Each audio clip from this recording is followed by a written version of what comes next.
Kaeo Milker. I'm a senior game producer on Heroes of the Storm. I'm here at PAX East.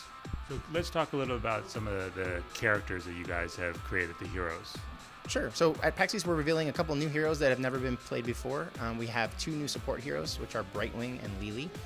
Lily is kind of a more traditional healer. She's got AoE heals, but some unique things about her is that she's got a lot of survivability. She's the kind of healer that could actually be off on her own and kind of taking care of business by herself. She has some unique mechanics, like while she's taking damage, it actually increases her movement speed, so she can kind of run away from things. So Lily's a character that you can kind of leave alone. She'll do okay. She's tough. She's a brawler. She'll hang in there. Brightwing's a little different. Brightwing's a little more complicated to play. She's got a really cool ability that allows her to teleport almost instantly to any of her allies anywhere on the map. So when you're playing Brightwing, not only do you have to be kind of aware of what's going on directly around you and helping heal and help do damage with your heroes that are right around you, but you also have to be ready to go, okay, does he need my help up there? Do I need to go heal him? Do I need to kill someone who's chasing him down, and be able to teleport all around the map to take care of all those various challenges that are going on? So two support classes that get played really differently and potentially played by different types of players as well.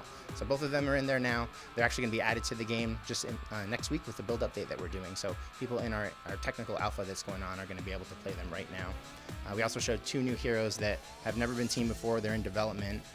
One was Zagara, who's a queen broodmother from the StarCraft world, and she is an interesting character because she can do a lot of really interesting mechanics. She places creep tumors all around the map, and those spread creep, and while she's on creep, it increases her movement speed and the movement speed of all of the spawn characters that she makes herself. So it allows her to kind of take over lanes and really dominate them. She's moving all around them very quickly. And then she also has a Nidus worm mechanic where she can plant Nidus worms that allow her to teleport across the map. So she can actually not only control one area of the map and have a lot of presence there, but she can very quickly teleport to another area of the map and kind of all by herself have a lot of dominance in those lanes. So she's kind of a siege hero. She does a lot of damage to town. She's not necessarily as strong against other heroes, but she provides a lot of really interesting gameplay and very unique gameplay just by her very nature of being this kind of really mobile, really kind of sneaky character that runs around. And then the last one we showed is totally insane. It's Murky the Murloc from the Warcraft universe. And Murky is horrible. I mean, he's really weak. He doesn't do a lot of damage. He dies all the time, but it's kind of the way he's built. He's kind of true to form for a Murloc, really. He can lay these eggs. He can put them anywhere on the map. Usually in the beginning of the game, he'll put them back in his base for safety, but as the game progresses, he can put them anywhere. When Murky dies, he almost immediately will respawn again. So he's not dealing with the death timer. So Murky just can play really aggressive. He can go get in the enemy team's face. He can just constantly be harassing them and slowly whittling away at them. And if he dies, no big deal. He'll pop right back up.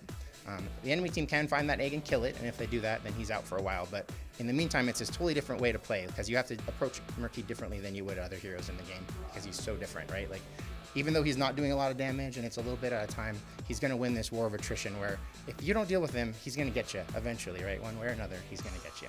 So yeah, those are all the new ones that we're showing right now, but a lot of more unique heroes, and that's really what we're pushing for, right? We want each hero to really be distinct, have a lot of abilities that are totally unique to them, and take advantage of some of the mechanics that we put in the game that really allow us to do these things with heroes. Like, we've changed the game to have team leveling, so instead of individual levels, the entire team levels all at once. And that actually allows us to have crazy characters like these, like a Murky who's dying all the time. He's not under any pressure to kind of get make his own advancements or his own progression in the game. He can be free to go off and do these crazy things because he's not being a detriment to his team. Same thing with a character like Zagara. She's off by herself taking care of business, and because the entire team is leveling simultaneously, as long as there's coverage in the lane, it allows us to make these characters that function completely differently than other heroes in the genre.